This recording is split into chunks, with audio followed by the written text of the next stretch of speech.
Welcome to A1R Psychic Radio here on Moonstruck TV with Amanda Hall, psychic all the way from the Gold Coast. I hope wherever you are in this amazing planet of ours, you're gearing up and getting ready for the big man to arrive in a week's time. It's getting close, isn't it? Lots of children are getting quite grizzly and sort of excited and can't believe it's still 7 days to go till the big man arrives. But look, that's part of the excitement, isn't it? I mean, here in Australia, it's very hot and very humid, and I live on the Gold Coast, which is a beautiful part of the world, and it's been, nothing but rain and storms and showers, and it's making the humidity up around 93%. So excuse me if I'm not on set today, but it is hot here. But wherever you are in this amazing planet of ours, it is an exciting time of the year. It's a time of the year where I think the world should come together and we should be striving for sort of peace and goodwill to all men and women and children on the earth, not, going into war zones and trying to find ways to be destructive or hurt our fellow human beings. And it always saddens me when you hear things like drinks being spiked when people have gone on a holiday and sitting by the pool having a cocktail, and then they end up fighting for their lives or losing their lives in a hospital through somebody's stupid actions. And it seems to be happening all too frequently that we're not being kind to our fellow man. Anyway, that's enough of me being on the soapbox. Let's move to the Simply Tarot card of the week, which is the Magician. Now, the Magician is actually the first card of the deck in the way that I teach. A lot of people say it's the final card in the major arcana, but I like it to be the first card. The Magician means that we've got all the tools in front of us. So the Magician is the element of surprise, good or bad. Now, not all surprises are good and not all of them are bad. Sometimes there's something in between too as well, so you need to be aware of what is actually sort of happening in your world, because you have the tools on the table in front of you to be able to choose or to make things right. So it's entirely up to you. And this is what the Magician is saying. You have all the tools. You can make the decisions. You can make the changes in your life now and look at where things are coming from. You have everything in front of you. You've got a magic wand in your hand like Harry Potter. So it's like you can do anything. You can be your own magician. You can create something out of nothing. Or you can start to look at things in a very, very different way and say to yourself, what am I missing? What have I not been doing? What have I not been trying to do to make things right in my life or to bring the things in that I want? By the same token, if something's not so good and it's considered bad, then you have the tools to reverse that, to change it, to minimize it, to make it better. I suppose what the Magician is trying to say to you, the power is within your hands.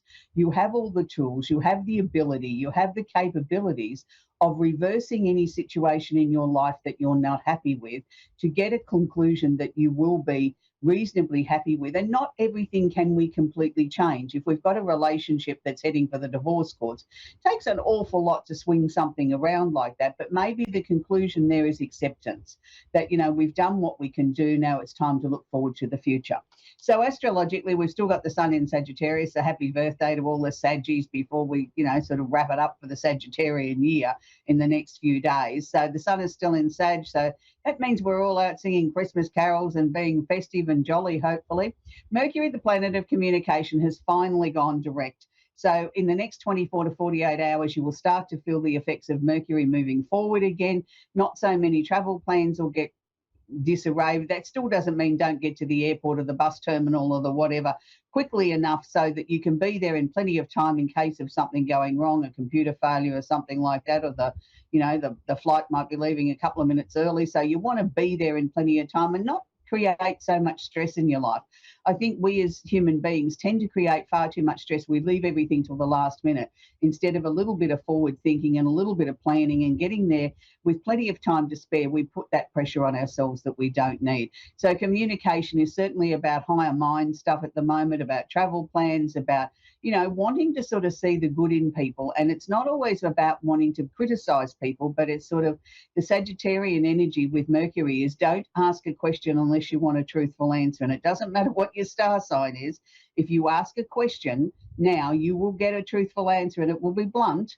It may not necessarily be what you want to hear. So make sure that you're ready for that. So those people that are seeking love, and look, I'm sure there's plenty of people, and it doesn't matter what your star sign is, that are seeking love at the moment or would like to have a relationship, or that someone's special in their lives and they're sort of saying to me, I don't know where to go. How do I shake things up?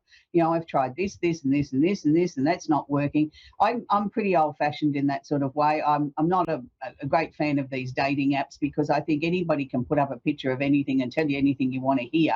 But if you meet somebody in person, you automatically know on an energetic level whether you feel comfortable with them or you don't, whether they're physically appealing, are they attractive, are they somebody you'd like to get to know. And that's a little bit hard just swiping on a cell phone and looking at somebody's photograph and reading their details.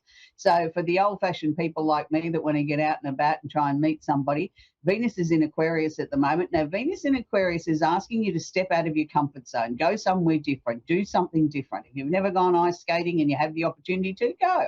You might make a fool of yourself. You might fall on your bottom, but that's okay. Might be where you meet Mr. or Mrs. Charming as they help you up off the ice. So it's a time to sort of get out of your comfort zones, do something different.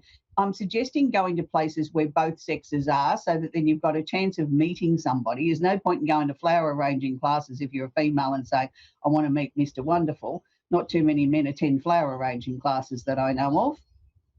So you've got to really sort of think outside the square a little bit like that and go to somewhere where people will be and there's crowds of people and you've got the opportunity to meet somebody. Now, Venus is making a lovely aspect, which is known as a trine, to Jupiter in Gemini at the moment. Now, Jupiter in Gemini is actually going retrograde, and I'll talk about that in a minute. But for what I want to talk about here with Venus trining Jupiter, it's again asking you to get out and about. Now, the Jupiter energy is of expansion, opportunity. It covers things like higher mind stuff, churches, religious places, places of worship, anything that's got a collection of people that are there for a common cause is what the Jupiter energy is asking for you to sort of look for. Then when we put the flavour in of Gemini, now Gemini is about local stuff. It's not necessarily about jumping on a plane and going to somewhere exotic. It's about maybe that love can be found right under your nose in your local environment. So maybe what you need to do is step out of your comfort zone. If you've always been interested in sort of maybe joining a church or seeking out a faith or seeking out a group that has a special interest the same as yours, maybe now's the time to do that and join that local organisation. That may just be where you're going to meet that person that could end up becoming your life partner. So think outside the square. Do something different. Go and join the Christmas carols in the park or go Christmas caroling or do something that you don't normally do that is involved in a local sort of situation and a local environment and an opportunity to meet people. So we still have Jupiter retrograde in Gemini until February 25. So this is going to be affecting mainly the air signs, which is Gemini, Libra, and Aquarius, and the opposite sign of Sagittarius. But it is overflowing to the other 8 signs. So Jupiter here is sort of saying he's not asking you necessarily not to sort of try and expand your horizons or think big or think outside the square or look at really beautiful, big opportunities. What he's asking you to do is make sure that you've really dotted the I's, crossed the T's, and when you do go to make a presentation or do go to make an application, that everything's in its rightful place. So it can be a sort of a little bit of a push-pull situation as we get this off the ground. And a lot of people I know at the moment are sort of saying to me, oh, I thought I would have had a promotion by now. I've worked really hard, and why are the company overlooking me and promoting, somebody else around me that hasn't done as much work as what I've done, all those sort of things. So a number of those sort of issues will probably rectify themselves or come out in the washing, so to speak, at the end of February. From then on in, it's sort of like all of a sudden the people in the power notice you, where you think, well, how come I've been so unnoticeable previously? Why did they not notice me? Why did they overlook me? There must have been reasons for that. And maybe they had a better promotion in the pipeline for you that they weren't at liberty to talk about. So that might have been why you weren't offered the first or the second one.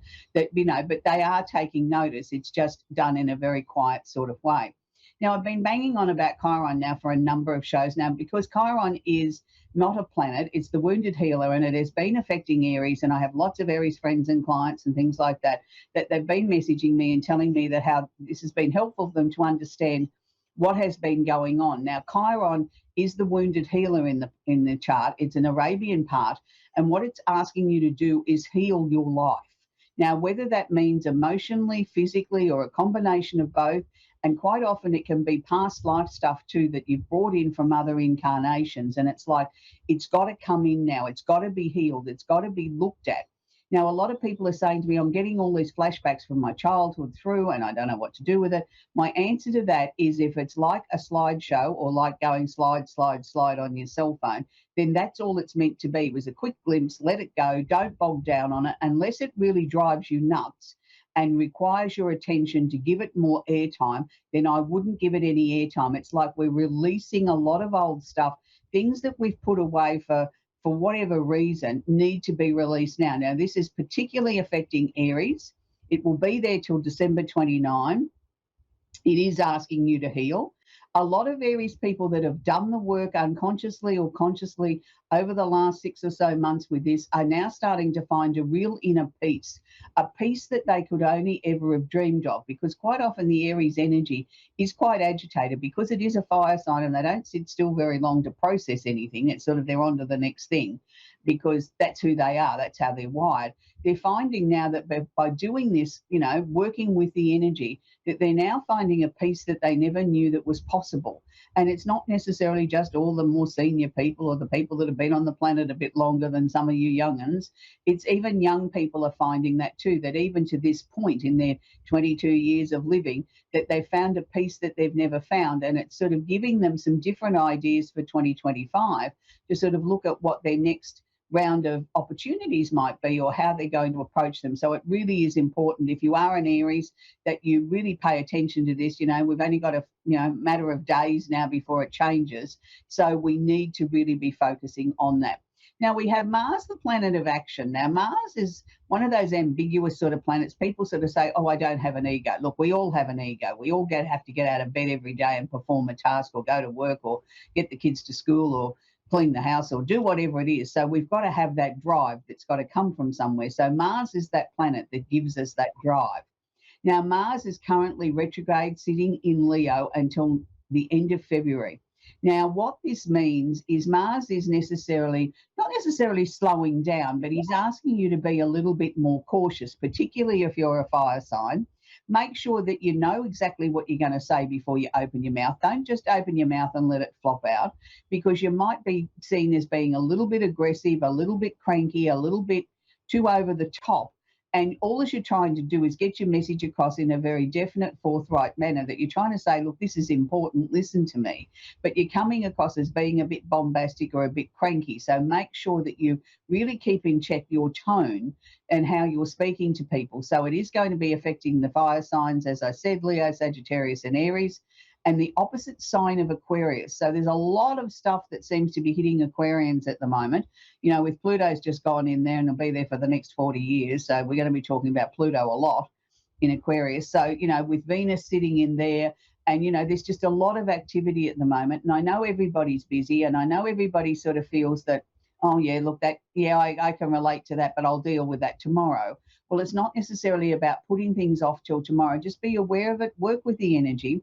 And particularly as we're heading into the festive season and we're having family gatherings or gatherings with friends and things like that, alcohol comes into the mix and people have one or two little drinks and all of a sudden they've got a lot to say, the things that have been welling up inside of them for a year or 2 or 3 or 10, and all of a sudden it comes out, and it comes out in the wrong fashion. And that's why I'm saying to you, be very careful of your communication, no matter what your star sign is.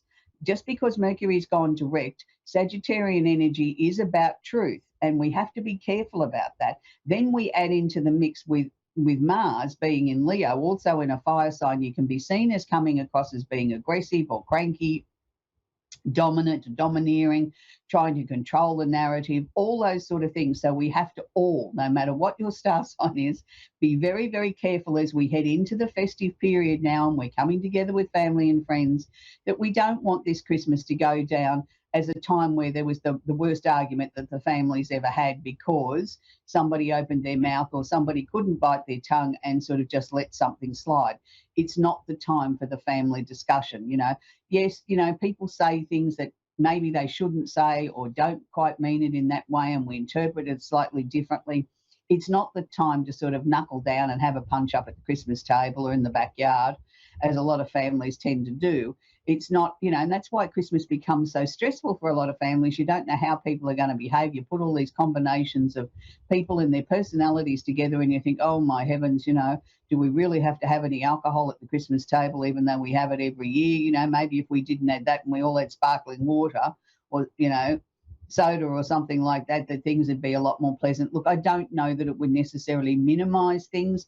People would find still a way to open their mouths and say things they shouldn't. Yes, there's less chance of it, but you can't turn around and break what is family traditions. If there's always a toast with a glass of alcohol, then, people are going to start to question why, and that might be fray a few more tempers if they were looking forward to that little tipple and all of a sudden they don't get it. So that's the astrology report for this week. We're going to talk with Cheryl in Winnipeg in Manabito in Canada. Are you there, Cheryl? Yes, I'm here. Thank you so much. Do you have a question I can answer for you, please, Cheryl? Well, I don't think I have a question per se, but I'm just wondering if you're picking up on anything about me or something that's come up. Okay. I normally ask to see if you've got a question, so I make sure that I answer what you want to know. The first thing that they're showing me is that I feel soul tired with you. Are you feeling as if, I just want to sit down and exhale and just have a little bit of a breather? I just want to have a little bit of a rest. Has it been a very busy year, has it? Absolutely. Yeah, very much so. Yeah, and that's what they were saying to me. It's sort of like, I just want to sit down for 5 minutes of peace and just regather my strength and my thoughts and my everything. Look, when we talk about being soul tired, yes, that's a physical tired, but it's also an emotional tired. It's sort of like I've got nothing left in any reserve tank is the feeling, like I've exhausted everything. And, there's no quick fix for this other than sort of, I suppose, if you can give yourself a few minutes here and there to just sit down and do nothing and have a cup of coffee or put some music on or something like that and just give yourself some me time is the way to start relayering this soul tiredness. And it's not saying you're burnt out. I want to be very clear on that. It just means that it's been a very big year and you've been pulled in 1,000 different directions. And every time you thought you got everything on track, then there'd be something else that came in from left of field that you had to deal with. And it's not that you didn't want to deal with it. It was just like, I could have done with a 5-minute sit down, before we got on to the next project. And that's, what the year's been about. So I'm pleased to say by about the end of January next year, that will come to a close. You won't be going through 2025 the same way you did in 2024. And probably the later half of 2023 was when it started to build up. Not quite as intense, but we could see the momentum starting to happen. So next year is going to be a lot easier in that way that, you'll sort of not necessarily accomplish more, but you'll feel like at this time next year, it was an easier year on you, like, yes, it was still busy. There were still things that had to be achieved, but you're not going to feel this soul tired next year, which is a good thing. Also, they're showing me, I don't know what changes you've made with finances, but whatever you've done, upstairs is sort of saying to me, the powers that be upstairs are saying to me, keep on the same trajectory because you're winning, you're doing well. So there must have been some changes you made financially this year that you were hard at the time, but you're getting used to it now, and you're going to start to see the rewards very, very soon, better than what I think you even imagined when you first started. So that's really important though, Cheryl, because, not only have you been soul tired and had a lot of things to deal with, but trying to put this into the mix too of trying to get your finances back under control in a way that you could see that it's not just for this year, but setting it up for many years ahead was a big undertaking as well. So you've had a lot of things this year that have been what I term of major proportion that you've started or had to work through or continue to work through. And it's sort of like all of these things now are sort of winding down. And that's a good thing, like the lessons that you've learned or the things that you've implemented this year, particularly with finances, aren't going to leave you just because we've come to the end of the year. It'll just become sort of automatic now, like brushing your teeth and combing your hair. It's just part of life. And that's a good thing because, it's now time for the rewards to start to come back to you, Cheryl. You're a good person, but I think the one thing that you've got to learn is to learn how to say no. Yeah. I'm terrible at that. Yeah, you got to practice it. You got to get up in the morning, look in the mirror before you clean your teeth and say, no. Okay. No. and practice Yeah. different faces and different versions of no so that it becomes automatic again. Because too many people Right. take advantage of you and your kind heart. So next year's Mhm. got to be about Cheryl at the number one, two, and 100 in the queue. You're at all those positions, not last. Yeah, I love that. Okay. Very, very important. Have a Thank you. lovely Christmas, Cheryl. Lovely to speak with you. Yes. We're going to talk with Danny now in Edmonton, in Alberta, in Canada. Are you there, Danny? Yeah, I'm here. Hi, sweetie. Do you have a question I can answer for you? Yeah, I'm writing a book. I wanted to know about it. Okay, well, that's lovely. Congratulations on Is writing a it going book. to be That's successful? Yeah, look, I'll get to that in a minute. I just want to say to you, congratulations. It's no easy task coming to terms with writing a book and coming up with the concept and putting it on paper. That's a big deal. Look, I think you're going to have a couple of disappointments before you're going to get a yes on it. I'm going to say to you, you've got to think outside the square a little bit. Look, it's all well and fine to sort of go to a bigger publisher and thinking, if they accept me, I'll, get better recognition or there'll be more copies sold or whatever. I want you to go to a mix of places. I don't want you to just sort of submit it to one and then wait for their answer before you submit it to someone else. I want you to get a list together of sort of, bigger, reputable sort of people that you might like to be a published author with, but then think outside the square and look for some smaller ones, some boutique type of ones, some ones that may not be as well known, but, books find their way to where they're meant to I have be. been reaching out to a few publishers, about like a few answers back. Mm-hmm. Yeah, but I think you're going to get a number of rejections before you get a yes. That's what I'm suggesting. And that's why I'm saying let's mix it up a little bit. Let's not just go to mainstream big publishers. Let's mix it up with some smaller boutique ones as well. I'm not seeing... No, that's the one that I reached out to, is the Underdog. Right, good. But have they given you an answer yet? Yeah, they have. They want to hear it when it's done. And realistically, I said 3 months' time before it's ready to be edited. Like, I'm not just going to be able to write it in one day. Like, I gave them a sample. Right. And they loved it. Oh, no, I appreciate But realistically, 3 to 6 months.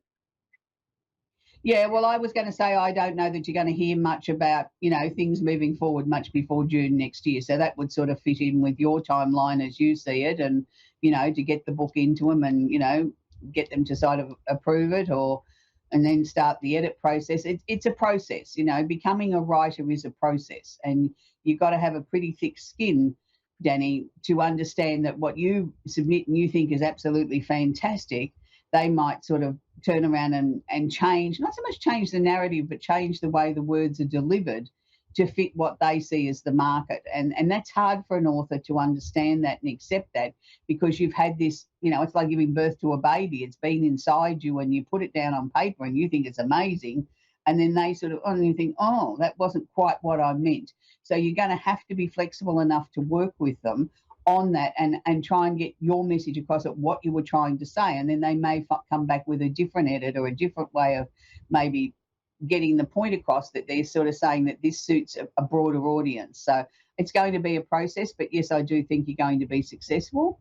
And I do feel that there's more books to come too, Danny. Like this to me is just the first. So with this first one that it's a series of 3. Good, because I was going to say I could see 3. Good. But that's just in this one series. I think this first book is the series of 3, but then I was seeing another 4 separate projects behind that. But they didn't show me whether they were in a trilogy or not. They were just showing me that this was the first round, which would go 1, 2, 3. And I actually think the third book is going to be the biggest of the 3. And that's interesting because it's not necessarily saying the first one's not juicy or not big enough, but the final one in this trilogy seems to be sort of almost like a double version of, a book. It's I actually haven't even started the third one yet, so that's awesome to hear. Yeah, and to me, it's what it needs, sort of like we're building up the anticipation. Like to round it out, right? Yeah, and it's good, and it's like I just think it's going to have a bigger mass appeal than what even the publisher thinks of to begin with. Awesome. Yeah, it's just like my first one. Yeah, and it's good because this is not a new concept to you. This is something that's been rolling around in your mind and your soul for a long time now. Almost It's just 2 a matter of years. timing. Yeah, the timing hasn't been February right. of 2022 is when I started. Good. Yeah, but things don't all happen overnight. I mean, people think they do. They gotta cook, and be able to get it out on paper in the way that you want to, or on your laptop, and get it out, get Yeah, the ideas out. And it takes time, but you're there, you're doing really, really well, Danny, and that's a good thing. So, I don't feel uncomfortable so with do you it. think the third one is going to be the one where it's noticed and good, and fourth one's going Look, to I be think awesome? they're all going to be noticed. I mean, I think from book number one, people are going to be waiting for the second part of the series, of the trilogy. And it's sort of like, and then by the time the third one comes out, which is almost, double the first one, it's like that rounds it off really nicely. It's like, look, I don't think you're going to be as big as Harry Potter, but let's use that as an example where when that came out, I'm sure that was very controversial and people didn't know whether it was even going to work. And then look at what that went on to do and how it got children reading again. Yours is going to have similar success, not maybe quite as big, but what I'm saying is along the same sort of vein where, she was an unheard of and now she's a household name. You will have this, similar sort of fame where, your books are going to be very One more impactful. question. New York Times Yeah, bestsellers list. well, I can't predict that for you, sweetie, but I can tell you it's going to be hugely successful. Anyway, Danny, that's where we've got to leave it. We've come to the end of the show. It's always interesting when people are trying to bring about new ideas and bring about things in their lives. And, a lot of people are feeling soul tired at the moment. It's been something that's been a bit of a theme in the last couple of weeks. And as I suggested to Cheryl, just, take your time, give yourself 5 minutes off. Sometimes we rush around too much that we don't give ourselves time off. And it's really, really important that we need to do that in this very busy time of the year, to acknowledge that you are tired. Sit down for 5 minutes, put some music on, watch 5 minutes of a Christmas movie, do something for yourself that isn't necessarily looking after or taking care of everybody else. You've got to take care of you first to be able to take care of everybody else. And it is a really exciting, wonderful, magical time of the year. And for me personally, I absolutely adore Christmas. And anybody that follows me on social media would know that I have a real passion for Christmas music. I've been feeding through Christmas songs all for the last couple of weeks. And there's not one particular Christmas carol that jumps out at me as being any better than anybody else, because everybody brings something different to the table, no matter who they are as a professional singer. But I think one of the people that jumps out at me as one of the most timeless people who can sing just about anything is Neil Diamond. So this week I'm going to leave you with a song that I think he does a beautiful version of, and the children are going to be excited because Santa Claus is coming to town. So enjoy Neil Diamond singing Santa Claus is Coming to Town. Until next week, have a great week. Bye for now. And I will see you Christmas. Bye-bye.